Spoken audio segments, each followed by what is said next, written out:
হাগ্ৰামা বিটিআৰৰ tiger actually tiger মানে দাঁত নোহোৱা টাইগাৰ আৰু তেখেতে 28টা সিট জিকাৰ পিছত যদি তেখেতে কাৰোবাৰ লগত এলায়েন্স কৰিব লগা হৈছে মানে তেখেতক আমি টাইগাৰ বুলি নাভাবোঁ।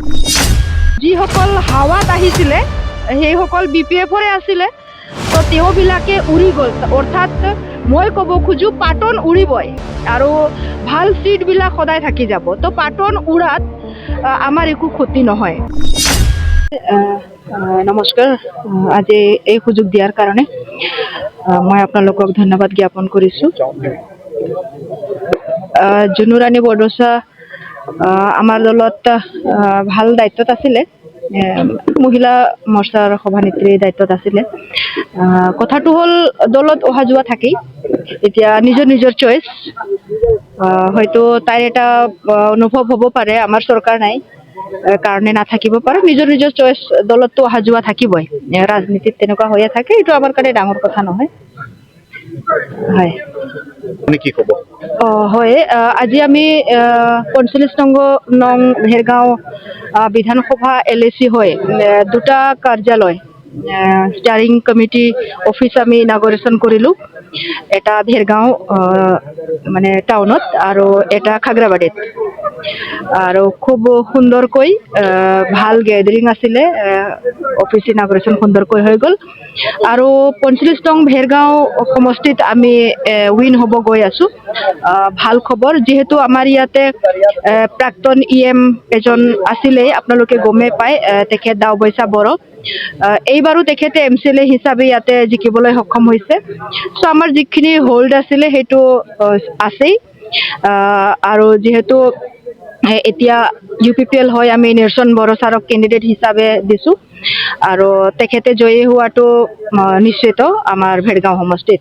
আৰু যিহেতু আপোনালোকে এটা প্ৰশ্ন সুধিলে মোক যে হাগ্ৰামা BTRৰ টাইগাৰ, একচুৱেলি টাইগাৰ মানে দাঁত নোহোৱা টাইগাৰ আৰু তেখেতে 28টা সিট জিকাৰ পিছত যদি তেখেতে কাৰোবাৰ লগত এলায়েন্স কৰিব লগা হৈছে মানে তেখেতক আমি টাইগাৰ বুলি নাভাবোঁ।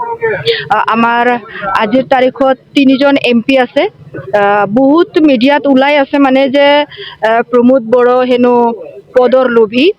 একচুৱেলি সেইটো নহয়, তেখেত জ্ঞানী, তেখেতৰ প্ৰয়োজন আছে ৰাজ্যসভালৈ। তেখেতৰ ভইচ BTRৰ যিখিনি সমস্যা আছে সেই সমস্যাটো দিল্লীলৈকে লৈ যোৱাটো আমি প্ৰয়োজন বুলি ভাবিছোঁ। আৰু UPPL দলৰ বুদ্ধিজীৱীসকলে তেখেতক আমি ৰাজ্যসভালৈ পঠিয়াইছোঁ। তেখেতে পদৰ বা গাদীৰ বা টকা পইচাৰ লোভী নহয়। তেখেতক ভাল দায়িত্ব দি আছিলে একমাত্ৰ তামোলপুৰ চিটটো এৰিবৰ কাৰণে, কিন্তু তেখেতে সেইটো চাৰেণ্ডাৰ কৰা নাই। চ' প্ৰমোদ বড়ো ছাৰ আজিও আমাৰ কাৰণে ডাইনামিক লিডাৰ, আৰু তেখেতৰ নীতি আদৰ্শ ভাল পায়ে যিখিনি আমি UPPLৰ হাৰ্ডক'ৰ ৱৰ্কাৰ্ছখিনি আজি আমি টিকি আছোঁ।